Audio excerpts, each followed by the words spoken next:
ಸ್ನೇಹಿತರೆ, ಇರಾನ್ ಯುದ್ಧದಲ್ಲಿ ಏನಾಗಬಾರದು ಅಂತ ಭಾರತ ಸೇರಿ ಜಗತ್ತು ಕಾಯ್ತಾ ಇದ್ವೋ ಅದು ಹೋಗಿದೆ. ಆಗೇ ಹೋಯ್ತು ಅಂತ ಆಗಿ ಸ್ವಲ್ಪ ತಡೆದು ನಿಂತಿತ್ತು. ಈಗ ಪೂರ್ಣ ಪ್ರಮಾಣದಲ್ಲಿ ಅದು ಆಗಿ ಹೋಗ್ತಾ ಇದೆ. ಜಗತ್ತಿನ ಅತಿದೊಡ್ಡ ಗ್ಯಾಸ್ ಫೀಲ್ಡ್ಗೆ ಬೆಂಕಿ ಬಿದ್ದಿದೆ. ಇರಾನ್ ರೊಚ್ಚಿಗೆದ್ದಿದೆ. ಅದಕ್ಕೆ ಪ್ರತಿಯಾಗಿ ಇಡೀ ಜಗತ್ತಿಗೆ ತೈಲ ಗ್ಯಾಸ್ ಪೂರೈಕೆ ಮಾಡೋ ಎಲ್ಲ ನರನಾಡಿಗಳನ್ನ ಕಟ್ ಮಾಡ್ತೀವಿ ಅಂತ ಹೇಳಿ ರೊಚ್ಚಿಗೆದ್ದು ಇರಾನ್ ಮುಗಿಬಿದ್ದಿದೆ. ಇದರಿಂದ ನಿಮ್ಮ ಜೇಬು ಇನ್ನಷ್ಟು ಸುಡುವ ಲಕ್ಷಣಗಳು ಕಾಣಿಸ್ತಿವೆ. ಸ್ನೇಹಿತರೆ, ಇಸ್ರೇಲ್ ಇರಾನ್ ನ ಗ್ಯಾಸ್ ಫೀಲ್ಡ್ ಮೇಲೆ, ಸೌತ್ ಪಾರ್ಸ್ ಗ್ಯಾಸ್ ಫೀಲ್ಡ್ ಮೇಲೆ ದಾಳಿ ಮಾಡ್ತಿದ್ದ ಹಾಗೆ ಅದಕ್ಕೆ ಪ್ರತಿಯಾಗಿ Qatar, UAE, Saudi gas field ಗಳ ಮೇಲೆ ಭಯಂಕರ ದಾಳಿಯನ್ನ ಮಾಡಿದೆ. ಅದರಲ್ಲೂ ಕೂಡ ಕತರ್ ದೇಶದ ದೊಡ್ಡ ನ್ಯಾಚುರಲ್ ಗ್ಯಾಸ್ ಫೆಸಿಲಿಟಿ, ವಿಶ್ವದ ಆರ್ಥಿಕತೆಗೆ ತುಂಬಾ ಇಂಪಾರ್ಟೆಂಟ್ ಆಗಿದೆ ರಸ್ ಲಫಾನ್ ಮೇಲೆ ಮಿಸೈಲ್ ಮಳೆಯನ್ನ ಹಾಕಿದೆ. ಈ ದಾಳಿಯಿಂದ ಅಲ್ಲಿ ದೊಡ್ಡ ಮಟ್ಟದ ಬೆಂಕಿ ಕಾಣಿಸ್ಕೊಂಡಿದೆ. ಎಕ್ಸ್ಟೆನ್ಸಿವ್ ಡ್ಯಾಮೇಜ್ ಅಂದ್ರೆ ಅಪಾರ ಹಾನಿಯಾಗಿದೆ ಅಂತ ಅದನ್ನ ಸರ್ಕಾರಿ ಒಡೆತನದ ಕತರ್ ಎನರ್ಜಿ ಸಂಸ್ಥೆ ಹೇಳಿದೆ. ಬೆಂಕಿ ನಂದಿಸೋಕೆ ಮತ್ತು ಪರಿಸ್ಥಿತಿ ಕಂಟ್ರೋಲ್ಗೆ ತರೋಕೆ ತಕ್ಷಣ ಎಮರ್ಜೆನ್ಸಿ ಟೀಮ್ಗಳು ಫೀಲ್ಡ್ಗಿಳಿದಿವೆ. ಸದ್ಯದ ಮಾಹಿತಿ ಪ್ರಕಾರ ಅಲ್ಲಿ ಕೆಲಸ ಮಾಡ್ತಿದ್ದ ಎಲ್ಲರೂ ಸೇಫ್ ಆಗಿದ್ದಾರೆ. ಯಾವುದೇ ಪ್ರಾಣಾಪಾಯ ಉಂಟಾಗಿಲ್ಲ. ಆದರೆ ಗ್ಯಾಸ್ ಫೀಲ್ಡ್ಗೆ ದೊಡ್ಡ ಹಾನಿಯಾಗಿದೆ. ಇದರಿಂದ ಆ ಗ್ಯಾಸ್ ಫೀಲ್ಡ್ನ ಕಾರ್ಯಾಚರಣೆಯನ್ನ ನಿಲ್ಲಿಸಲಾಗಿದೆ. ಇದರ ಬೆನ್ನಲ್ಲೇ ಕತರ್ ಫುಲ್ ರೊಚ್ಚಿಗೆದ್ದಿದೆ. ರಸ್ ಲಫಾನ್ ಮೇಲೆ ನಡೆದ ದಾಳಿ ನಮ್ಮ ರಾಷ್ಟ್ರೀಯ ಭದ್ರತೆಗೆ ಮತ್ತು ಈ ಭಾಗದ ಸ್ಟೇಬಿಲಿಟಿಗೆ ದೊಡ್ಡ ಡೈರೆಕ್ಟ್ ಥ್ರೆಟ್ ಅಂತ ಘೋಷಿಸಿದೆ. ಅಲ್ಲದೆ ಇರಾನ್ ತನ್ನ ಇಂಥ ಎಸ್ಕಲೇಟರಿ ಪಾಲಿಸಿಗಳಿಂದ ಇಡೀ ರೀಜನ್ ಅನ್ನ, ಪ್ರದೇಶವನ್ನ ದೊಡ್ಡ ಅಪಾಯಕ್ಕೆ ದೂಡ್ತಾ ಇದೆ. ಈ ಯುದ್ಧಕ್ಕೆ ಸಂಬಂಧವೇ ಇಲ್ಲದ ರಾಷ್ಟ್ರಗಳನ್ನ ಕೂಡ ಬಲವಂತವಾಗಿ ಎಳ್ಕೊಂಡು ಬರ್ತಾ ಇದೆ. ನಮ್ಮ ದೇಶದ ಸಾರ್ವಭೌಮತೆ ಹಾಗೂ ನಮ್ಮ ಸಿಟಿಸನ್ಸ್ ಸೇಫ್ಟಿ ಕಾಪಾಡಿಕೊಳ್ಳೋಕೆ ನಾವು ಯಾವುದೇ ಕಠಿಣ ನಿರ್ಧಾರ ತಗೊಳ್ಳೋಕೆ ಹಿಂದೆ ಮುಂದೆ ನೋಡಲ್ಲ. ಈ ದಾಳಿಗೆ ತಕ್ಕ ತಿರುಗೇಟು ಕೊಡೋ ಹಕ್ಕು ನಮಗಿದೆ ಅನ್ನೋ ಓಪನ್ ವಾರ್ನಿಂಗ್ ಅನ್ನ ಕೊಟ್ಟಿದೆ. ಇದರ ಬೆನ್ನಲ್ಲೇ ಕತರ್ ಸರ್ಕಾರ ಮಹತ್ವದ ನಿರ್ಧಾರವನ್ನ ಕೂಡ ಮಾಡಿದೆ. ತಮ್ಮ ದೇಶದಲ್ಲಿರೋ ಇರಾನ್ನ ಮಿಲಿಟರಿ ಮತ್ತು ಸೆಕ್ಯೂರಿಟಿ ಡಿಪ್ಲೊಮ್ಯಾಟ್ಸ್ ಹಾಗೂ ಅವರ ಆಫೀಸ್ ಸ್ಟಾಫ್ ಎಲ್ಲರೂ ಮುಂದಿನ 24 ಗಂಟೆ ಒಳಗಡೆ ದೇಶ ಬಿಟ್ಟು ಹೊರ ಹೋಗಿ ಅಂತ ಆರ್ಡರ್ ಮಾಡಿದೆ. ಇವರನ್ನೆಲ್ಲ ಪರ್ಸೋನಾ ನಾನ್ ಗ್ರಾಟಾ ಅಂದ್ರೆ ನಮ್ಮ ದೇಶಕ್ಕೆ ಬೇಡವಾದ ವ್ಯಕ್ತಿಗಳು, ನೀವು ವೆಲ್ಕಮ್ ಇಲ್ಲ ಇಲ್ಲಿ ಅಂತ ಹೇಳಿ ಡಿಪ್ಲೊಮ್ಯಾಟಿಕ್ ಕ್ರಮ ಇದು ತಗೊಂಡು ಅವ್ರನ್ನ ಆಚೆ ಹಾಕಿದೆ. ಇತ್ತ ಯುನೈಟೆಡ್ ಅರಬ್ ಎಮಿರೇಟ್ಸ್ ಮೇಲೂ ದಾಳಿಯಾಗಿದೆ. ಅಬುದಾಬಿಯ ಪ್ರಮುಖ ಎನರ್ಜಿ ಸೈಟ್ಗಳ ಮೇಲೆ ಇಂಟರ್ಸೆಪ್ಟ್ ಮಾಡಲಾದ ಮಿಸೈಲ್ನ ಚೂರುಗಳು ಬಂದು ಬಿದ್ದಿವೆ. ಇಲ್ಲೂ ಪ್ರಪಂಚದ ಅತಿದೊಡ್ಡ ಆನ್ ಶೋರ್ ಗ್ಯಾಸ್ ಪ್ರಾಸೆಸಿಂಗ್ ಫೆಸಿಲಿಟಿಗಳಲ್ಲಿ ಒಂದಾದ ಹಬ್ಶಾನ್ ಗ್ಯಾಸ್ ಕಾಂಪ್ಲೆಕ್ಸ್ ಮತ್ತು ಬಾಬ್ ಆಯಿಲ್ ಫೀಲ್ಡ್ ಮೇಲೆ ಈ ಡೆಬ್ರಿಸ್ ಬಿದ್ದಿವೆ. ತಕ್ಷಣ ಎಮರ್ಜೆನ್ಸಿ ಟೀಮ್ಗಳು ಆನ್ ಸೈಟ್ನಲ್ಲಿ ಕಾರ್ಯಾಚರಣೆ ಶುರು ಮಾಡಿವೆ. ಅಲ್ಲಿನ ಗ್ಯಾಸ್ ಆಪರೇಷನ್ಸ್ ಅನ್ನ ತಾತ್ಕಾಲಿಕವಾಗಿ ಸಸ್ಪೆಂಡ್ ಮಾಡಲಾಗಿದೆ. ಮತ್ತೊಂದು ಕಡೆ ಸೌದಿ ಅರೇಬಿಯಾನ ಕೂಡ ಇರಾನ್ ಬಿಟ್ಟಿಲ್ಲ. ಅಲ್ಲಿನ ಗ್ಯಾಸ್ ಫೆಸಿಲಿಟಿ ಮೇಲೂ ಕೂಡ ಇರಾನ್ ದಾಳಿ ಪ್ರಯತ್ನ ಮಾಡಿದೆ. ಈಸ್ಟರ್ನ್ ರೀಜನ್ನಲ್ಲಿರೋ ಗ್ಯಾಸ್ ಫೆಸಿಲಿಟಿ ಮೇಲೆ ಇರಾನ್ ಡ್ರೋನ್ ದಾಳಿ ಮಾಡೋ ಪ್ರಯತ್ನ ನಡೆಸಿತ್ತು. ಇದನ್ನ ಸೌದಿ ಸೇನೆ ವಿಫಲಗೊಳಿಸಿದೆ. ಇನ್ನೊಂದು ಕಡೆ ಸೌದಿ ರಾಜಧಾನಿ ರಿಯಾದ್ ಮೇಲೂ ಕೂಡ ಮಿಸೈಲ್ ಹಾರಿ ಬಂದಿವೆ. ಮಿಸೈಲ್ ಏನೋ ಹೊಡೆದು ಹಾಕಿದ್ರು, ಆದರೆ ಆ ಮಿಸೈಲ್ನ ಚೂರುಗಳು, ಶಾರ್ಪ್ನೆಲ್ಗಳು ಬಿದ್ದು 4 ಸ್ಥಳೀಯರು ಗಾಯಗೊಂಡಿದ್ದಾರೆ. ಇದರ ಬೆನ್ನಲ್ಲೇ ಸೌದಿ ಕೂಡ ಇರಾನ್ಗೆ ವಾರ್ನಿಂಗ್ ಕೊಟ್ಟಿದೆ. ಇರಾನ್ ಮೇಲಿದ್ದ ಅಲ್ಪ ಸ್ವಲ್ಪ ನಂಬಿಕೆ ಕೂಡ ಈಗ ಕಂಪ್ಲೀಟ್ ನಾಶ ಆಗ್ತಾ ಇದೆ. ನೆರೆಹೊರೆ ರಾಷ್ಟ್ರಗಳ ಮೇಲೆ ಇರಾನ್ ಮಾಡ್ತಿರೋ ದಾಳಿಗಳೇನಿದಾವೆ ಇವು ಪ್ರೀ ಪ್ಲಾನ್ಡ್ ದಾಳಿಗಳು ಅಥವಾ ಮೊದಲೇ ಸ್ಕೆಚ್ ಹಾಕಿದ ದಾಳಿಗಳು. ಇದು ಕನ್ಫರ್ಮ್. ಆದಷ್ಟು ಬೇಗ ಈ ತಮ್ಮ ತಪ್ಪು ಲೆಕ್ಕಾಚಾರಗಳನ್ನು, ಮಿಸ್ಕ್ಯಾಲ್ಕುಲೇಷನ್ಸ್ ಅನ್ನ ಚೇಂಜ್ ಮಾಡಿಕೊಂಡು ಅಕ್ಕಪಕ್ಕದ ರಾಷ್ಟ್ರಗಳ ಮೇಲೆ ದಾಳಿ ಮಾಡೋದನ್ನ ಈ ಕೂಡಲೇ ನಿಲ್ಲಿಸಬೇಕು. ನಾವೇ ನಿಮ್ಮೇಲೆ ಯುದ್ಧಕ್ಕೆ ಬಂದಿಲ್ಲ, ನಮ್ಮ ಯುದ್ಧ ಅಲ್ಲ ಇದು, ನಮ್ಮ ಮೇಲೆ ದಾಳಿ ಮಾಡಬೇಡಿ, ಇಲ್ಲ ಅಂದರೆ ಇರಾನ್ ಗಂಭೀರ ಪರಿಣಾಮ ಎದುರಿಸಬೇಕಾಗತ್ತೆ ಅಂತ ಸೌದಿ ಅರೇಬಿಯಾ ಕೂಡ ಇರಾನ್ಗೆ ಎಚ್ಚರಿಕೆ ಕೊಟ್ಟಿದೆ. ಅಷ್ಟು ಮಾತ್ರ ಅಲ್ಲ, ಇರಾನ್ಗೆ ನೆರೆಹೊರೆ ರಾಷ್ಟ್ರಗಳೊಂದಿಗೆ ಮಾತುಕತೆ ಮಾಡೋಕೆ ನಂಬಿಕೆ ಇಲ್ಲ ಅವರಿಗೆ. ಅವ್ರು ನಮ್ಮ ಮೇಲೆ ದಾಳಿ ಮಾಡೋಕೆ ಟ್ರೈ ಮಾಡಿ ಪ್ರೆಷರ್ ಹಾಕೋಕೆ ಟ್ರೈ ಮಾಡ್ತಿದ್ದಾರೆ. ಆದರೆ ಪ್ರೆಷರ್ ಟ್ಯಾಕ್ಟಿಕ್ಸ್ಗೆ ಸೌದಿ ಅರೇಬಿಯಾ ಬಗ್ಗಲ್ಲ, ವರ್ಕ್ ಆಗಲ್ಲ ನಮ್ಮ ಮುಂದೆ ಇದು. ಈ ರೀತಿ ಮಾಡಿದ್ರೆ ಅದು ರಾಜಕೀಯವಾಗಿ ಮತ್ತು ನೈತಿಕವಾಗಿ ಇರಾನ್ಗೆ ಉಲ್ಟಾ ಆಗುತ್ತೆ. ಅವಶ್ಯಕತೆ ಬಂದರೆ ಇರಾನ್ ವಿರುದ್ಧ ಮಿಲಿಟರಿ ಆಕ್ಷನ್ ತಗೊಳ್ಬೋದು ನಾವು. ಆ ಎಲ್ಲ ಹಕ್ಕು ನಮಗಿದೆ ಅಂತ ಸೌದಿ ಸೀರಿಯಸ್ ವಾರ್ನಿಂಗ್ ಕೊಟ್ಟಿದೆ ಸ್ನೇಹಿತರೆ. ಆದರೆ ಇರಾನ್ ಯಾವುದಕ್ಕೂ ಬಗ್ತಾ ಇಲ್ಲ. ಈ ಯುದ್ಧ ಇನ್ನಷ್ಟು ಗಂಭೀರವಾಗುತ್ತೆ ಅನ್ನೋ ತಿರುಗೇಟು ಕೊಟ್ಟಿದೆ. ಅಮೆರಿಕ ಮತ್ತು ಇಸ್ರೇಲ್ ವಿರುದ್ಧದ ಯುದ್ಧ ಈಗ ಹೊಸ ಹಂತಕ್ಕೆ ತಲುಪಿದೆ. ಇರಾನ್ ಸೇನೆಯ ಮುಂದೆ ಅವರಿಗೆ ನಿಲ್ಲೋಕಾಗ್ತಾ ಇಲ್ಲ. ಹೀಗಾಗಿ ತಮ್ಮ ಸೋಲನ್ನು ಮುಚ್ಚಿಕೊಳ್ಳೋಕೆ ಅಮೆರಿಕ ಮತ್ತು ಇಸ್ರೇಲ್ ಇರಾನ್ನ ಎನರ್ಜಿ ಇನ್ಫ್ರಾಸ್ಟ್ರಕ್ಚರ್ ಮೇಲೆ ದಾಳಿ ಮಾಡ್ತಿದ್ದಾರೆ. ಆದರೆ ಇದನ್ನು ಇರಾನ್ ಸಹಿಸಲ್ಲ. ಕಣ್ಣಿಗೆ ಕಣ್ಣು ಅನ್ನೋ ಥರದಲ್ಲಿ ನಾವು ದಾಳಿ ಮಾಡ್ತಾನೆ ಹೋಗ್ತೇವೆ. ಇರಾನ್ ಮೇಲೆ ನಡೀತಾ ಇರೋ ಈ ಯುದ್ಧದಿಂದ ನಮ್ಮ ದೇಶದ ಬೀದಿ ಬೀದಿಯಲ್ಲೂ ಹೊಸ ಕ್ರಾಂತಿ ಎದ್ದಿದೆ. ಇಲ್ಲಿಯವರೆಗೆ ಇರಾನ್ ಸುಮ್ಮನೆ ಮಲಗಿತ್ತು. ಈಗ ನೀವು ಅದನ್ನು ಎಪ್ಸಿದ್ದೀರಾ. ಮುಂದೆ ದೊಡ್ಡ ಬಿರುಗಾಳಿ ಏಳತ್ತೆ ಅಂತ ಇರಾನ್ ರಣಕೇಕೆ ಹಾಕಿ ಇನ್ನಷ್ಟು ನಾವೇನು ಬಗಲ್ಲ ಇದರಿಂದ ಅಂಥೇಳಿ ಅಗ್ರೆಸಿವ್ ಆಗಿ ರಿಯಾಕ್ಟ್ ಮಾಡಿದೆ. ಈಗಿನ ಬೆಳವಣಿಗೆ ನೋಡ್ತಾ ಇದ್ರೆ ಈ ಯುದ್ಧ ಇಡೀ ಜಗತ್ತಿಗೆ ಬೆಂಕಿ ಹಾಕೋ ಅಪಾಯ ಕಾಣಿಸ್ತಾ ಇದೆ. ಯಾಕಂದ್ರೆ ಗಲ್ಫ್ನ ಸುನ್ನಿ ಅರಬ್ ರಾಷ್ಟ್ರಗಳು ಎಲ್ಲರೂ ಒಟ್ಟಿಗೆ ಇರಾನ್ ಮೇಲೆ ಮುಗಿಬೀಳೋ ತರ ಸಿಚುವೇಶನ್ ಕ್ರಿಯೇಟ್ ಆಗ್ತಿದೆ. ಇರಾನ್ ಈ ಅರಬ್ ರಾಷ್ಟ್ರಗಳ ಜೀವನಾಡಿಯನ್ನೇ ಕಟ್ ಮಾಡೋಕೆ ಪ್ರಯತ್ನ ಪಡ್ತಿರೋದ್ರಿಂದ, ಅವರ ಎನರ್ಜಿ ಇನ್ಫ್ರಾಸ್ಟ್ರಕ್ಚರ್ ಮೇಲೆ ದಾಳಿ ಮಾಡ್ತಿರೋದ್ರಿಂದ ಅವ್ರಿಗೀಗ ಮಾಡು ಇಲ್ಲವೇ ಮಡಿ ಅನ್ನೋ ಪರಿಸ್ಥಿತಿ. ಹೊಡಿತಿರೋದು ಅಮೆರಿಕ ಮತ್ತು ಇಸ್ರೇಲ್. ಅವ್ರು ದೂರ ಇದ್ದಾರೆ, ಅವ್ರಿಗೆ ಹೊಡಿಯೋಕ್ಕೆ ಅವ್ರ ಕೈಯಲ್ಲಿ ಆಗ್ತಾ ಇಲ್ಲ. ಇರಾನ್ ಅವರಿಗೆ ರೀಚ್ ಆಗ್ಲಿಕ್ಕೆ ಆಗ್ತಿಲ್ಲ. ಇಸ್ರೇಲಿಗೆ ಡ್ಯಾಮೇಜ್ ಮಾಡ್ತಾ ಇದ್ದಾರೆ, ಅವ್ರ ಏರ್ ಡಿಫೆನ್ಸ್ ತಡಿತಾ ಇದೆ, ಬಟ್ ಅದ್ರ ಚೂರುಗಳೆಲ್ಲ ಬಿದ್ದು ಕೆಲವೊಂದು ಮಿಸೈಲ್ಗಳೇ ಬಿದ್ದು ಇಸ್ರೇಲಿಗೆ ಒಂದಷ್ಟು ಡ್ಯಾಮೇಜ್ಗಳಾಗ್ತಿವೆ, ಅಲ್ಲಿ ಗಾಯಗಳವ್ರ ಸಂಖ್ಯೆ ಜಾಸ್ತಿ ಆಗ್ತಿದೆ. ಆದರೆ ಅಮೆರಿಕ ರೀಚ್ ಆಗೋಕ್ಕಾಗ್ತಿಲ್ಲ ಅವ್ರ ಕೈಲಿ. ಅಮೆರಿಕ ದೂರದಲ್ಲಿದೆ. ಹಾಗಾಗಿ ಏನು ಮಾಡ್ತಿದ್ದಾರೆ, ಅಮೆರಿಕಾಗೆ ನೆಲೆಯನ್ನು ಕೊಟ್ಟಿರೋ ಈ ಅರಬ್ ರಾಷ್ಟ್ರಗಳ ಮೇಲೆ ಇರಾನ್ನವರು ದಾಳಿ ಮಾಡ್ತಿದ್ದಾರೆ. ನೋಡಿ, ಈಗ ಇಸ್ರೇಲ್ ಹೊಡೆದಿರೋದು ಇರಾನ್ನ ಗ್ಯಾಸ್ ಫೀಲ್ಡ್ಗೆ, ಆದರೆ ಅದಕ್ಕೆ ಪ್ರತಿಯಾಗಿ ಇರಾನ್ ಹೊಡಿತಿರೋದು ಈ ಅರಬ್ ರಾಷ್ಟ್ರಗಳ ಆಯಿಲ್ ಮತ್ತು ಗ್ಯಾಸ್ ಫೀಲ್ಡ್ಗೆ. ಹಾಗಾಗಿ ನಮ್ಮನ್ನು ಎಳ್ಕೊಂಬರ್ತಾ ಇದ್ದೀರಾ ಯುದ್ಧಕ್ಕೆ, ನಾವು ಬಿಡಲ್ಲ ಅಂಥೇಳಿ ಸೌದಿ, ಆಮೇಲೆ ಅರಬ್ ಎಮಿರೇಟ್ಸ್, ಕತರ್ ಇವರೆಲ್ಲರೂ ಕೂಡ ಈಗ ಇರಾನ್ ವಿರುದ್ಧ ರಣಕೈಕೆ ಹಾಕೋಕೆ ಕಾರಣ ಆಗ್ತಾ ಇದೆ. ಇದರಿಂದ ಸ್ನೇಹಿತರೆ, ಇಡೀ ಜಗತ್ತಿಗೆ ಆಯಿಲ್ ಆ್ಯಂಡ್ ಗ್ಯಾಸ್ ಸಪ್ಲೈ ಇನ್ನಷ್ಟು ಪ್ರಾಬ್ಲಮ್ ಆಗುತ್ತೆ.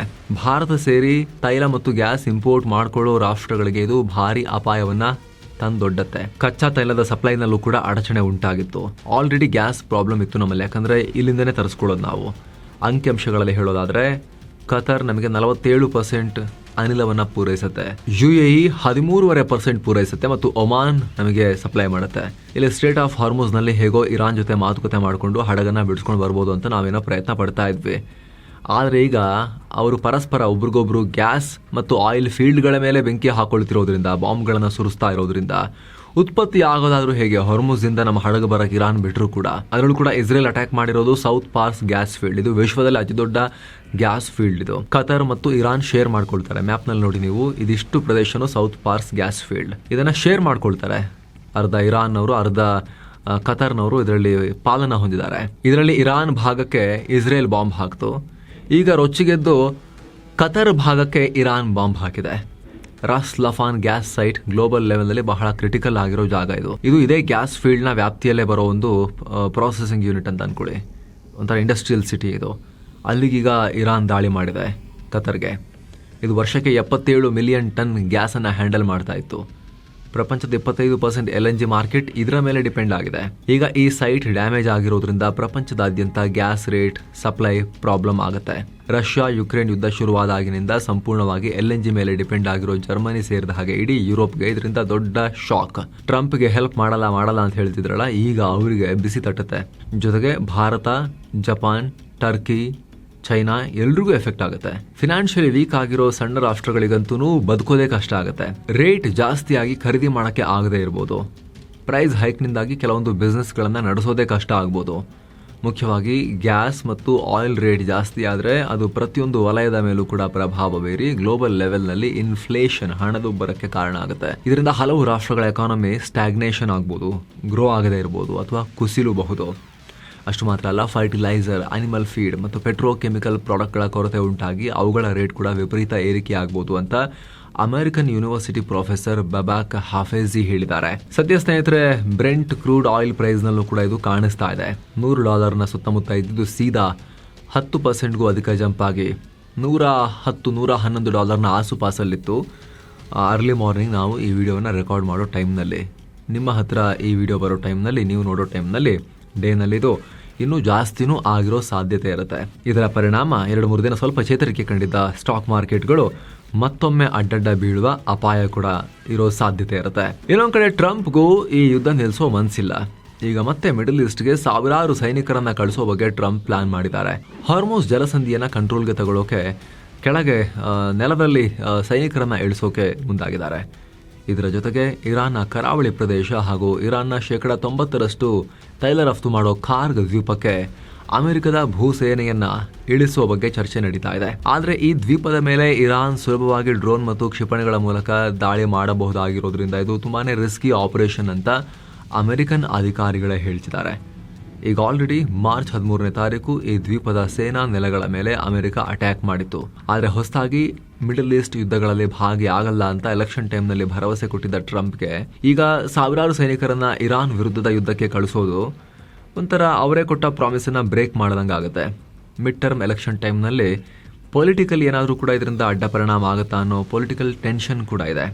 ಹೀಗಾಗಿ ಟ್ರಂಪ್ ಏನು ಮಾಡ್ತಾರೆ ನೋಡಬೇಕು. ಇತ್ತ ಇಸ್ರೇಲ್ ಮೇಲೂ ಕೂಡ ಇರಾನ್ ದೊಡ್ಡ ದಾಳಿಯನ್ನು ಮಾಡಿದೆ. ಹೊಸದಾಗಿ ಹಲವು ಕಡೆ ನಿಷೇಧಿತ ಕ್ಲಸ್ಟರ್ ಸ್ಫೋಟಕಗಳನ್ನು ಇರಾನ್ ಬಳಸಿದೆ. ಇದರಿಂದ ಇಸ್ರೇಲ್ ಒಳಗಡೆ ಭಾರಿ ಪ್ರಮಾಣದಲ್ಲಿ ಡ್ಯಾಮೇಜಸ್ ಆಗಿದೆ. ಮಾಹಿತಿ ಪ್ರಕಾರ ಇಸ್ರೇಲ್ನ ಸೆಂಟ್ರಲ್ ಭಾಗದಲ್ಲಿರೋ ಮೊಶಾವ್ ಅದಾನಿಮ್ ಅನ್ನೋ ಜಾಗದಲ್ಲಿ 30 ವರ್ಷದ ವಿದೇಶಿ ಕಾರ್ಮಿಕನೊಬ್ಬ ಪ್ರಾಣ ಕಳ್ಕೊಂಡಿದ್ದಾರೆ. ಇನ್ನು ಇರಾನ್ನ ದಾಳಿಯಿಂದ ಬೆನ್ ಗುರಿಯನ್ ಏರ್ಪೋರ್ಟ್ನಲ್ಲಿ ಪಾರ್ಕ್ ಮಾಡಿದ್ದ 3 ಪ್ರೈವೇಟ್ ಪ್ಲೇನ್ಗಳು ಸೀರಿಯಸ್ ಆಗಿ ಡ್ಯಾಮೇಜ್ ಆಗಿವೆ. ಇರಾನ್ ಉಡಾಯಿಸಿದ ಮಿಸೈಲ್ಗಳನ್ನು ಇಸ್ರೇಲ್ನ ಏರ್ ಡಿಫೆನ್ಸ್ ಸಿಸ್ಟಮ್ ಬ್ಲಾಕ್ ಮಾಡಿದ್ರೂ ಕೂಡ ಆ ಟೈಮ್ನಲ್ಲಿ ಬಿದ್ದ ಮಿಸೈಲ್ನ ದೊಡ್ಡ ದೊಡ್ಡ ಪೀಸಸ್ ಅದರಿಂದ ಪ್ಲೇನ್ಗಳಿಗೆ ಡ್ಯಾಮೇಜ್ ಆಗಿದೆ. ಇದರಿಂದ ದೊಡ್ಡ ಮಟ್ಟದ ಹಾನಿನೇ ಆಗಿದೆ ಅಂತ ಇಸ್ರೇಲ್ ಏರ್ಪೋರ್ಟ್ಸ್ ಅಥಾರಿಟಿ ಕನ್ಫರ್ಮ್ ಕೂಡ ಮಾಡಿದೆ. ಕೆಲ ದಿನಗಳ ಹಿಂದೆ ಈ ಘಟನೆಯಾಗಿದ್ದು ಪ್ರೈವೇಟ್ ಪ್ಲೇನ್ಗಳ ಓನರ್ಸ್ ಯಾರು ಅನ್ನೋ ಬಗ್ಗೆ ಇನ್ನಷ್ಟೇ ಮಾಹಿತಿಯನ್ನು ಅವರು ಬಿಟ್ಕೊಡ್ಬೇಕು. ಸದ್ಯ ಅಮೆರಿಕ, ಇಸ್ರೇಲ್ ಮತ್ತು ಇರಾನ್ ನಡುವೆ ಏನು ಯುದ್ಧ ಶುರುವಾದಾಗಿನಿಂದ ಈ ಏರ್ಪೋರ್ಟ್ನಲ್ಲಿ ಕಮರ್ಷಿಯಲ್ ಫ್ಲೈಟ್ಸ್ ಹಾರಾಟ ಸಂಪೂರ್ಣ ಬಂದ್ ಆಗಿ ಹೋಗಿದೆ. ಮತ್ತೊಂದು ಕಡೆ ಬುಧವಾರ ರಾತ್ರಿ ವೆಸ್ಟ್ ಬ್ಯಾಂಕ್ನಲ್ಲಿ ಇರಾನ್ ನಡೆಸಿದ ಮಿಸೈಲ್ ದಾಳಿಯಲ್ಲಿ 3 ಪ್ಯಾಲೆಸ್ತೈನ್ ಮಹಿಳೆಯರು ಪ್ರಾಣ ಕಳ್ಕೊಂಡಿದ್ದಾರೆ. ಅಮೆರಿಕ, ಇಸ್ರೇಲ್ ಮತ್ತು ಇರಾನ್ ನಡುವೆ ಯುದ್ಧ ಶುರುವಾದ ಮೇಲೆ ಇರಾನ್ ದಾಳಿಗೆ ಪ್ಯಾಲೆಸ್ತೇನಿಯರು ಬಲಿ ಆಗ್ತಿರೋದು ಇದೇ ಮೊದಲು. ಆ ಭಾಗವನ್ನಷ್ಟು ಹೊಡಿತಿರ್ಲಿಲ್ಲ ಇವರು. ಈಗ ಪ್ಯಾಲೆಸ್ತೈನ್ ಭಾಗದಲ್ಲೂ ಕೂಡ ದಾಳಿ ಮಾಡಿದ್ದಾರೆ ಇರಾನ್ ಅವರು. ಹೆಬ್ರಾನ್ನ ನೈಋತ್ಯ ಭಾಗದಲ್ಲಿರೋ ಬೇಟ್ ಅವ್ವಾ ಅನ್ನೋ ಟೌನ್ನಲ್ಲಿದ್ದ ಒಂದು ಸಲೂನ್ ಮೇಲೆ ಮಿಸೈಲ್ ಬಿದ್ದಿದ್ದು ಘಟನೆಯಲ್ಲಿ ಇನ್ನೊಬ್ಬರಿಗೆ ಸೀರಿಯಸ್ ಆಗಿ ಗಾಯಗಳಾಗಿವೆ. ಈ ದಾಳಿಗೆ ಕ್ಲಸ್ಟರ್ ಮ್ಯೂನಿಷನ್ ಅಂದ್ರೆ ಗಾಳಿಯಲ್ಲೇ ಸಣ್ಣ ಸಣ್ಣ ಬಾಂಬ್ಗಳಾಗಿ ಸಪರೇಟ್ ಆಗಿ ಹೋಗಿ ಅಪ್ಪಳಿಸೋ ಚದುರುವ ಅಪಾಯಕಾರಿ ವಾರೆಟ್ ಅನ್ನು ಬಳಸಲಾಗಿದೆ ಅಂತ ಇಸ್ರೇಲ್ ಮಿಲಿಟರಿ ಹೇಳಿದೆ. ಇದರ ಸ್ಟ್ರೇಟ್ ಆಫ್ ಹಾರ್ಮೂಸ್ ಬಳಿ ಹೋಗ್ತಾ ಇದ್ದ ಇನ್ನೂ ಒಂದು ಹಡಗಿನ ಮೇಲೆ ಮಿಸೈಲ್ ದಾಳಿಯಾಗಿದೆ. ಹಡಗಿನಲ್ಲಿ ದೊಡ್ಡ ಪ್ರಮಾಣದಲ್ಲಿ ಬೆಂಕಿ ಕಾಣಿಸಿಕೊಂಡಿದೆ. ಯುಎಇನ ಖವಾರ್ ಫಕಾನ್ ನಗರದ ಪೂರ್ವ ಭಾಗದಲ್ಲಿ ಘಟನೆಯಾಗಿದ್ದು ಆ ರೂಟ್ನಲ್ಲಿ ಓಡಾಡೋ ಎಲ್ಲ ಹಡಗುಗಳು ಎಚ್ಚರಿಕೆಯಿಂದ ಇರಬೇಕು ಅಂತ ಬ್ರಿಟನ್ನ ಮ್ಯಾರಿಟೈಮ್ ಸಂಸ್ಥೆ UKMTO ವಾರ್ನಿಂಗ್ ಕೊಟ್ಟಿದೆ. ಇನ್ನು ಇರಾನ್ನ ಸೆಕ್ಯೂರಿಟಿ ಚೀಫ್ ಅಲಿ ಲಾರಿಜಾನಿ ಹತ್ಯೆಗೀಡಾದ ಬೆನ್ನಲ್ಲೇ ಇರಾನ್ನ ಸುಪ್ರೀಂ ಲೀಡರ್ ಮುಜ್ತಬಾ ಖಾಮೆನೈ ಇದೇ ಮೊದಲ ಬಾರಿಗೆ ರಿಯಾಕ್ಷನ್ ಕೊಟ್ಟಿದ್ದಾರೆ. ಅದೃಶ್ಯ ಜಾಗದಿಂದಲೇ ಸಂದೇಶ ಕಳಿಸಿರೋ ಖಾಮೆನೈ, ಲಾರಿಜಾನಿಯನ್ನ ಕೊಂದವರು ಆದಷ್ಟು ಬೇಗ ಬೆಲೆ ತೆರಬೇಕಾಗತ್ತೆ. ಹತ್ಯೆ ಮಾಡಿದ ಕ್ರಿಮಿನಲ್ಸ್ಗೆ ತಕ್ಕ ಶಾಸ್ತಿ ಮಾಡ್ತೀವಿ. ಈ ಹತ್ಯೆ ಇಸ್ಲಾಂನ ಶತ್ರುಗಳು ಲಾರಿಜಾನಿ ಬಗ್ಗೆ ಇಟ್ಕೊಂಡಿದ್ದ ದ್ವೇಷವನ್ನ ತೋರಿಸುತ್ತೆ. ವೈರಿಗಳು ಮಾಡಿದ ಪ್ರತಿ ಕೆಲಸಕ್ಕೂ ಲೆಕ್ಕ ಚುಕ್ತಾ ಮಾಡ್ತೀವಿ ಅಂತ ಹೇಳಿದ್ದಾರೆ. ಇತ್ತ ಮಿಡಲ್ ಈಸ್ಟ್ ಕದನದಿಂದ ಟೆನ್ಷನ್ ಹೆಚ್ಚಾಗ್ತಿದೆ. ಭಾರತ ತನ್ನ ಹಡಗುಗಳ ರಕ್ಷಣೆಗೆ ಹೊಸ ಕ್ರಮ ತಗೊಂಡಿದೆ. ಸ್ಟ್ರೇಟ್ ಆಫ್ ಹಾರ್ಮೂಸ್ ಬಳಿ ಇನ್ನಷ್ಟು ಯುದ್ಧ ನೌಕೆಗಳನ್ನು ನಮ್ಮ ನೇವಿ ನಿಯೋಜನೆ ಮಾಡ್ತಾ ಇದೆ. ಇವು ಭಾರತದ ಕಮರ್ಷಿಯಲ್ ಹಡಗುಗಳು. ಅದರಲ್ಲೂ ಕೂಡ ಮುಖ್ಯವಾಗಿ ತೈಲ ಮತ್ತು LPG, LNG, ಕಚ್ಚಾ ತೈಲ ಮತ್ತು ಗ್ಯಾಸ್ ತರುವ ಹಡಗುಗಳನ್ನು ಕಾವಲು ಕಾಯ್ತವೆ. ಈಗ ಆಲ್ರೆಡಿ 1 ಡಜನ್ಗೂ ಅಧಿಕ ಯುದ್ಧ ನೌಕೆಗಳನ್ನು ಭಾರತ ಆ ಭಾಗದಲ್ಲಿ ನಿಯೋಜನೆ ಮಾಡಿದೆ. ಸದ್ಯ ಯುದ್ಧದ ತೀವ್ರತೆ ಜಾಸ್ತಿನೇ ಆಗ್ತಿರೋದ್ರಿಂದ ಈ ಹೊಸ ಕ್ರಮ ತಗೊಳ್ಳಲಾಗಿದೆ. ಇನ್ನು ಇರಾನ್ ಮೇಲಿನ ಯುದ್ಧಕ್ಕೆ ಇನ್ನಷ್ಟು ದುಡ್ಡು ಬೇಕಾಗುತ್ತೆ ಅಂತ ಟ್ರಂಪ್ರ ರಕ್ಷಣಾ ಇಲಾಖೆ ಪೆಂಟಗನ್ ಈಗ ಅರ್ಜಿ ಹಾಕಿದೆ. ಬರೋಬ್ಬರಿ $200 ಬಿಲಿಯನ್ ಎಮರ್ಜೆನ್ಸಿ ಫಂಡ್ ಕೇಳಿದೆ. ವಾಷಿಂಗ್ಟನ್ ಪೋಸ್ಟ್ ರಿಪೋರ್ಟ್ ಪ್ರಕಾರ ಯುದ್ಧ ಶುರುವಾದ ಕೇವಲ ಮೊದಲ 6 ದಿನದಲ್ಲೇ $11.3 ಬಿಲಿಯನ್ ಖಾಲಿ ಆಗಿ ಹೋಗಿದೆ ಅಮೆರಿಕದ್ದು. ಅಂದ್ರೆ ಪ್ರತಿದಿನ ಸುಮಾರು $2 ಬಿಲಿಯನ್ ನಷ್ಟು ದುಡ್ಡು ಬರೀ ಬಾಂಬ್ ಮತ್ತು ಮಿಸೈಲ್ಗಳಿಗೇನೆ ಖರ್ಚಾಗ್ತಾ ಇದೆ. ಈಗ ಈ ಯುದ್ಧದ ಖರ್ಚು ದಿನೇ ದಿನೇ ಜಾಸ್ತಿ ಆಗ್ತಿರೋದ್ರಿಂದ ಖಾಲಿ ಆಗಿರೋ ಅಡ್ವಾನ್ಸ್ಡ್ ವೆಪನ್ಸ್ ಅನ್ನ ಮತ್ತೆ ರಿಪ್ಲೇಸ್ ಮಾಡ್ಕೊಳ್ಳೋಕೆ ಹಾಗೂ ಮಿಲಿಟರಿ ಪ್ರೊಡಕ್ಷನ್ ಹೆಚ್ಚಿಸೋಕೆ ಈ $200 ಬಿಲಿಯನ್ ಬಜೆಟ್ಗೆ ರಿಕ್ವೆಸ್ಟ್ ಮಾಡಿದ್ದಾರೆ. ವೈಟ್ ಹೌಸ್ ಮತ್ತು US ಕಾಂಗ್ರೆಸ್ಗೆ ಪೆಂಟಗನ್ ಕೇಳಿದೆ. ಈಗ ಇನ್ನು ಇಸ್ರೇಲ್ ಕೂಡ ತನ್ನ ದಾಳಿಯನ್ನ ವಿಸ್ತರಿಸ್ತಾ ಹೋಗ್ತಾ ಇದೆ. ಈಗ ಯುದ್ಧ ಶುರುವಾದ ನಂತರ ಇದೇ ಮೊದಲ ಬಾರಿಗೆ ಉತ್ತರ ಇರಾನ್ ಮೇಲೂ ಕೂಡ ಭಾರಿ ಏರ್ ಸ್ಟ್ರೈಕ್ ಮಾಡಿದೆ. ಕ್ಯಾಸ್ಪಿಯನ್ ಸಮುದ್ರದ ಕರಾವಳಿಯಲ್ಲಿರೋ ಬಂದರ್ ಅಂಜಲಿ ಅನ್ನೋ ಬಂದರು ನಗರದ ಮೇಲೆ ಬಾಂಬ್ ಹಾಕಿದೆ. ಇಸ್ರೇಲ್ ನೇವಿ ಹಾಗೂ ಇಂಟೆಲಿಜೆನ್ಸ್ ಕೊಟ್ಟ ಪಕ್ಕಾ ಮಾಹಿತಿಯ ಆಧಾರದ ಮೇಲೆ ಅಲ್ಲಿ ನಿಂತಿದ್ದ ಇರಾನ್ ನೌಕಾಪಡೆಯ ಹಡಗುಗಳನ್ನೇ ಟಾರ್ಗೆಟ್ ಮಾಡಿ ಈ ದಾಳಿ ನಡೆಸಲಾಗಿದೆ. ಅಷ್ಟೇ ಅಲ್ಲ, ಹೊಸ ದಾಳಿಯಲ್ಲಿ ಇರಾನ್ ಒಳಗಡೆ ಮತ್ತಷ್ಟು ಪ್ರಮುಖರು ಪ್ರಾಣ ಕಳ್ಕೊಂಡಿದ್ದಾರೆ. ಇರಾನ್ನ ಖುದ್ಸ್ ಫೋರ್ಸ್ ಅಡಿಯಲ್ಲಿ ಕೆಲಸ ಮಾಡ್ತಾ ಇದ್ದ ಇಮಾಮ್ ಹುಸೇನ್ ಡಿವಿಷನ್ನ ಕಮಾಂಡರ್ ಹಸನ್ ಅಲಿ ಮರ್ವಾನ್ ಅನ್ನೋ ವ್ಯಕ್ತಿಯನ್ನ ಇಸ್ರೇಲ್ ಮುಗಿಸಿದೆ. ಕೆಲವೇ ದಿನಗಳ ಹಿಂದೆ ಈತನ ಹಿಂದಿದ್ದ ಕಮಾಂಡರ್ ಅನ್ನ ಇಸ್ರೇಲ್ ಮುಗಿಸಿತ್ತು. ಈಗ ಹೊಸ ಕಮಾಂಡರ್ ಬಂದು 1 ವಾರದ ಒಳಗಡೆ ಆತನನ್ನ ಕೂಡ ಇಸ್ರೇಲ್ ಫಿನಿಶ್ ಮಾಡಿದೆ. ಈ ಇಮಾಮ್ ಹುಸೇನ್ ಡಿವಿಷನ್ ಇರಾನ್ನ ಉಗ್ರ ಗುಂಪಾಗಿತ್ತು. ಲೆಬನಾನ್ನ ಹೆಜ್ಬುಲ್ಲಾ ಹಾಗೂ ಇರಾನ್ನ ಕುದ್ಸ್ ಫೋರ್ಸ್ನ ಹಿರಿಯ ಅಧಿಕಾರಿಗಳೊಂದಿಗೆ ಕೋಆರ್ಡಿನೇಟ್ ಮಾಡ್ತಾ ಇತ್ತು. ಇತ್ತೀಚೆಗೆ ಇಸ್ರೇಲ್ ಮೇಲೆ ನಡೀತಾ ಇದ್ದ ಮಿಸೈಲ್, ರಾಕೆಟ್ ಹಾಗೂ ಡ್ರೋನ್ ದಾಳಿಗಳೆಲ್ಲ ಈತನ ಕಮಾಂಡಿಂಗ್ ನಲ್ಲೇ ನಡೀತಾ ಇತ್ತು ಅಂತ ಇಸ್ರೇಲ್ ಆರೋಪಿಸಿದೆ. ಇದೆಲ್ಲದರ ನಡುವೆ ಇಸ್ರೇಲ್ ಸೇನೆ ಮೂಲಭೂತವಾದ ಯಹೂದಿಗಳ ವಿರುದ್ಧ ಆಕ್ರೋಶ ಹೊರಹಾಕಿದೆ. ವೆಸ್ಟ್ ಬ್ಯಾಂಕ್ ಪ್ರದೇಶದಲ್ಲಿ ಪ್ಯಾಲೆಸ್ತೇನಿಯರ ಮೇಲೆ ನಡೀತಾ ಇರೋ ಇಸ್ರೇಲಿಗರ ದಾಳಿಯನ್ನ ಇಸ್ರೇಲ್ನ ಸೇನಾ ಮುಖ್ಯಸ್ಥರೇ ಆಗಿರೋ ಇಯಾಲ್ ಜಮೀರ್ ಖಂಡಿಸಿದ್ದಾರೆ. ಇಸ್ರೇಲ್ನ ಕೆಲ ತೀವ್ರವಾದಿಗಳು, ಮೂಲಭೂತವಾದಿ ಯಹೂದಿಗಳು, ಎಕ್ಸ್ಟ್ರೀಮಿಸ್ಟ್ ಸೆಟ್ಲರ್ಗಳು ವೆಸ್ಟ್ ಬ್ಯಾಂಕ್ನ ಮುಖ್ಮಾಸ್ ಅನ್ನೋ ಪ್ಯಾಲೆಸ್ತೈನ್ ಹಳ್ಳಿಗೆ ನುಗ್ಗಿ ಬೆಂಕಿ ಇಟ್ಟು ದಾಂಧಲೆ ಮಾಡಿದ್ದಾರೆ. ಇದಕ್ಕೆ ಇಸ್ರೇಲ್ದೇ ಸೇನಾ ಮುಖ್ಯಸ್ಥರು ತೀವ್ರ ಆಕ್ಷೇಪ ವ್ಯಕ್ತಪಡಿಸಿದ್ದಾರೆ. ಇದು ನೈತಿಕವಾಗಿ ಒಪ್ಪುವಂತ ವಿಚಾರ ಅಲ್ಲ. ಈ ತರದ ಹಿಂಸಾಚಾರದಿಂದ ಇಸ್ರೇಲ್ ಸೇನೆಯ ಮಿಲಿಟರಿ ಆಪರೇಷನ್ಗಳಿಗೆ ಡ್ಯಾಮೇಜ್ ಆಗ್ತಾ ಇದೆ ಅನ್ನೋ ವಾರ್ನಿಂಗ್ ಕೊಟ್ಟಿದ್ದಾರೆ. ಒಂದ್ ಕಡೆ ನಾವು ಇರಾನ್ ಜೊತೆ ದೊಡ್ಡ ಯುದ್ಧ ಮಾಡ್ತಿದ್ದೀವಿ, ಇನ್ನೊಂದ್ ಕಡೆ ನಮ್ಮದೇ ದೇಶದ ಕೆಲವರು ಸೇನೆಗೆ ತೊಂದರೆ ಕೊಡ್ತಾ ಇದ್ದಾರೆ, ಈ ತರ ಗಲಭೆ ಎಲ್ಲ ಮಾಡ್ತಿದ್ದಾರೆ. ಇಸ್ರೇಲಿಗರು ಈ ತರ ಮಾಡಬಾರ್ದು, ಇವ್ರ ಕೆಲಸ ಇಸ್ರೇಲಿಗರ ಮರ್ಯಾದೆ ಕಳೀತಾ ಇದೆ ಅನ್ನೋ ತರದಲ್ಲಿ, ಹಾಗೂ ಇವರಿಂದ ದೇಶದ ಭದ್ರತೆಗೆ ದೊಡ್ಡ ಅಪಾಯ ಇದೆ ಅಂತ ಹೇಳಿ ವಾರ್ನಿಂಗ್ ಕೊಟ್ಟಿದ್ದಾರೆ. ಇಸ್ರೇಲ್ ಮಾಜಿ ಪ್ರಧಾನಿ ನಫ್ತಾಲಿ ಬೆನೆಟ್ ಕೂಡ ಈ ದಾಂಧಲೆಯನ್ನ ಖಂಡಿಸಿದ್ದಾರೆ. ರೌಡಿ ಗ್ಯಾಂಗ್ ಕಟ್ಕೊಂಡು ನಾವು ಈ ಯಹೂದಿ ರಾಷ್ಟ್ರ ಕಟ್ಟಿಲ್ಲ, ಇವ್ರನ್ನ ಮಟ್ಟ ಹಾಕೋಕೆ ಸೇನೆ ಹಾಗೂ ಪೊಲೀಸರಿಗೆ ಸರ್ಕಾರ ಫ್ರೀ ಹ್ಯಾಂಡ್ ಕೊಡಬೇಕು ಅಂತ ಒತ್ತಾಯ ಮಾಡಿದ್ದಾರೆ. ಇರಾನ್ ವಿರುದ್ಧ ಹೋರಾಡ್ತಿರೋ ಈ ಟೈಮ್ನಲ್ಲಿ ಇಂಥ ಗಲಾಟೆಗಳು ಸೇನೆ ಗಮನವನ್ನ ಬೇರೆ ಕಡೆ ಡೈವರ್ಟ್ ಮಾಡೋ ರೀತಿ ಆಗ್ತಾ ಇದೆ ಅಂತ ಇಸ್ರೇಲ್ ಅಧಿಕಾರಿಗಳು ಆತಂಕ ಹೊರ ಹಾಕಿದ್ದಾರೆ. ಇತ್ತ ಲೆಬನಾನ್ ಮೇಲೂ ಕೂಡ ಇಸ್ರೇಲ್ ದಾಳಿ ಕಂಟಿನ್ಯೂ ಆಗಿದೆ. ಈಗ ದಕ್ಷಿಣ ಲೆಬನಾನ್ಗೂ ಉತ್ತರ ಲೆಬನಾನ್ಗೂ ಇರೋ ಅನೇಕ ಬ್ರಿಡ್ಜ್ಗಳ ಮೇಲೆ ಇಸ್ರೇಲ್ ಬಾಂಬಿಂಗ್ ಮಾಡಿದೆ. ಇದು ಹಿಜ್ಬುಲ್ಲಾಗಳಿಗೆ ಹೆಲ್ಪ್ ಆಗ್ತಿತ್ತು ಅಂತ ಇಸ್ರೇಲ್ ಕಾರಣ ಕೊಟ್ಟಿದೆ. ಆದರೆ ಸ್ನೇಹಿತರದು ಕಂಪ್ಲೀಟ್ ಆಗಿ ದಕ್ಷಿಣ ಲೆಬನಾನ್ನಿಂದ ಉತ್ತರ ಲೆಬನಾನ್ ಅನ್ನ ಪ್ರತ್ಯೇಕ ಮಾಡೋ ಪ್ರಯತ್ನ ತರನೇ ಕಾಣಿಸ್ತಾ ಇದೆ. ಅಷ್ಟೇ ಅಲ್ಲ, ಚಾನಲ್ 12 ಅನ್ನೋ ಇಸ್ರೇಲಿ ಮೀಡಿಯಾ ಸ್ಫೋಟಕ ವರದಿ ಮಾಡಿದೆ. ದಕ್ಷಿಣ ಲೆಬನಾನ್ ಗಡಿ ಭಾಗದಲ್ಲಿರೋ ಮೊದಲ ಸಾಲಿನ ಹಳ್ಳಿಗಳನ್ನ ಅಂದ್ರೆ ಫಸ್ಟ್ ಲೈನ್ ಆಫ್ ವಿಲೇಜಸ್ ಅನ್ನ ಸಂಪೂರ್ಣವಾಗಿ ವಶಪಡಿಸಿಕೊಳ್ಳೋಕೆ ಇಸ್ರೇಲ್ ಸೇನೆ ಭಾರಿ ಪ್ಲಾನ್ ಮಾಡ್ತಾ ಇದೆ. ಲೆಬನಾನ್ ಕಡೆಯಿಂದ ಇಸ್ರೇಲ್ ಮೇಲೆ ನಡೀತಾ ಇರೋ ಆಂಟಿ ಟ್ಯಾಂಕ್ ಮಿಸೈಲ್ ಹಾಗೂ ರಾಕೆಟ್ ದಾಳಿಗಳನ್ನ ಕಂಟ್ರೋಲ್ ಮಾಡೋಕೆ ಕಠಿಣ ನಿರ್ಧಾರಕ್ಕೆ ಬರಲಾಗಿದೆಯಂತೆ. ಲೆಬನಾನ್ನ ಯಾವ ಭಾಗದಿಂದ ನಮ್ಮ ಮೇಲೆ ದಾಳಿ ನಡೀತಾ ಇದೆಯೋ ಆ ಜಾಗವನ್ನ ಮುಂದಿನ ಆದೇಶ ಬರೋವರೆಗೂ ಕೂಡ ನಾವೇ ಆಕ್ಯುಪೈ ಮಾಡಿ ಹಿಡ್ಕೊಂಡ್ಬಿಡೋದು ಅಂತ ಹೇಳಿ ಇಸ್ರೇಲ್ ಸರ್ಕಾರ ಸೇನೆಗೆ ಸೂಚನೆ ಕೊಟ್ಟಿದೆ. ಸದ್ಯಕ್ಕೆ ಲೆಬನಾನ್ ಸರ್ಕಾರಕ್ಕೆ ಹಿಜ್ಬುಲ್ಲಾ ಉಗ್ರರನ್ನ ಕಂಪ್ಲೀಟ್ ಆಗಿ ನಾಶ ಮಾಡೋದು ಬಿಟ್ಟು ಬೇರೆ ದಾರಿ ಇಲ್ಲ. ಅವರದನ್ನು ಮಾಡೋ ತನಕ ಆ ಗಡಿ ಹಳ್ಳಿಗಳನ್ನ ನಾವೇ ಆಕ್ಯುಪೈ ಮಾಡಿ ಇಟ್ಕೊಂತೀವಿ ಅಂತ ಇಸ್ರೇಲ್ನವರು ವಾರ್ನಿಂಗ್ ಕೊಟ್ಟಿದ್ದಾರೆ. 2024 ನವೆಂಬರ್ನಲ್ಲಿ ಕದನ ವಿರಾಮ ಘೋಷಣೆಯಾಗಿದ್ರೂ ಕೂಡ ಈಗ ಇರಾನ್ ಮೇಲಿನ ಯುದ್ಧದ ಟೈಮ್ನಲ್ಲೇ ಲೆಬನಾನ್ ಮೇಲೂ ಇಸ್ರೇಲ್ ದಾಳಿ ಮಾಡಿ ಏರ್ ಸ್ಟ್ರೈಕ್ ಮಾಡಿ ಭೂಸೇನೆ ನುಗ್ಗಿಸಿ ಲೆಬನಾನ್ನ ಜಾಗಗಳನ್ನು ವಶಕ್ಕೆ ತಗೊಂಡು ಅವರ ಭೂಮಿಯನ್ನ ತನ್ನ ದೇಶಕ್ಕೆ ಸೇರಿಸ್ಕೊಂಡು ಕೂರೋಕೆ ಪ್ಲಾನ್ ಮಾಡ್ತಾ ಇದೆ. ಸೊ ಸ್ನೇಹಿತರೆ, ಈ ರೀತಿ ಈ ಕ್ಷಣದ ಎಲ್ಲ ಪ್ರಮುಖ ಅಪ್ಡೇಟ್ಸ್ ನಿಮಗೆ ತಲುಪಿಸುವಂತಹ ಪ್ರಯತ್ನವನ್ನು ನಾವು ಮಾಡಿದ್ದೇವೆ. ಮುಂದೆ ಕೂಡ ಟೈಮ್ಲಿ ಆಗಿ ಆಗೋ ಎಲ್ಲ ಬೆಳವಣಿಗೆಗಳನ್ನು ನಿಮಗೆ ತಲುಪಿಸ್ತಾನೆ ಇರ್ತೀವಿ. ಸ್ನೇಹಿತರೆ, ದಯವಿಟ್ಟು ಸಬ್ಸ್ಕ್ರೈಬ್ ಮಾಡಿ. ಹಾಗೆ ವಿಡಿಯೋ ಕೆಳಗಿರೋ ಜಾಯಿನ್ ಬಟನ್ ಮೂಲಕ ಆಸಕ್ತ ವೀಕ್ಷಕರು ಮಸ್ತ್ ಪ್ರೀಮಿಯಂ ಸದಸ್ಯರಾಗ್ಬೋದು. ಆಗ ಎಲ್ಲ ಮೆಂಬರ್ ಓನ್ಲಿ ವಿಡಿಯೋಸ್, ಅದು member only biz news, current power, ಎಕನಾಮಿಕ್ಸ್ನ ಮಿನಿ ಸೀರೀಸ್ ಹಾಗೂ ಡೈಲಿ ಮಾರ್ನಿಂಗ್ ವಿಡಿಯೋಸ್ ಏನಿರ್ತವೆ ಅದು ನೈಟ್ ಅರ್ಲಿ ಆಕ್ಸೆಸ್ನಲ್ಲೇ ಮೆಂಬರ್ಸ್ಗೆ ಸಿಗುತ್ತೆ, ಹಿಂದಿನ ದಿವಸನೇ ಸಿಗುತ್ತೆ. ಆ ಎಲ್ಲ ಮೆಂಬರ್ ಓನ್ಲಿ ವಿಡಿಯೋಸ್ ಮತ್ತು ಎಕ್ಸ್ಕ್ಲೂಸಿವ್ ಬೆನಿಫಿಟ್ಸನ್ನು ಪಡೆಯೋದು ಮಾತ್ರ ಅಲ್ಲದೆ ಸ್ನೇಹಿತರೆ, ಒಬ್ಬೊಬ್ಬರು ಮೆಂಬರ್ಶಿಪ್ ತಗೊಳ್ಳೋದು ಕೂಡ ಅದು ನೀವು ನಮ್ಮ ತಂಡಕ್ಕೆ ಕೂಡ ಅತಿ ದೊಡ್ಡ ಶಕ್ತಿಯಾಗಿರುತ್ತೆ. ಆಸಕ್ತರು ಮಿಸ್ ಇಲ್ಲದೆ ಜಾಯಿನ್ ಬಟನ್ ಚೆಕ್ ಮಾಡಿ ಮತ್ತೆ ಭೇಟಿ ಆಗ್ತಿರೋಣ. ನಮಸ್ತೆ.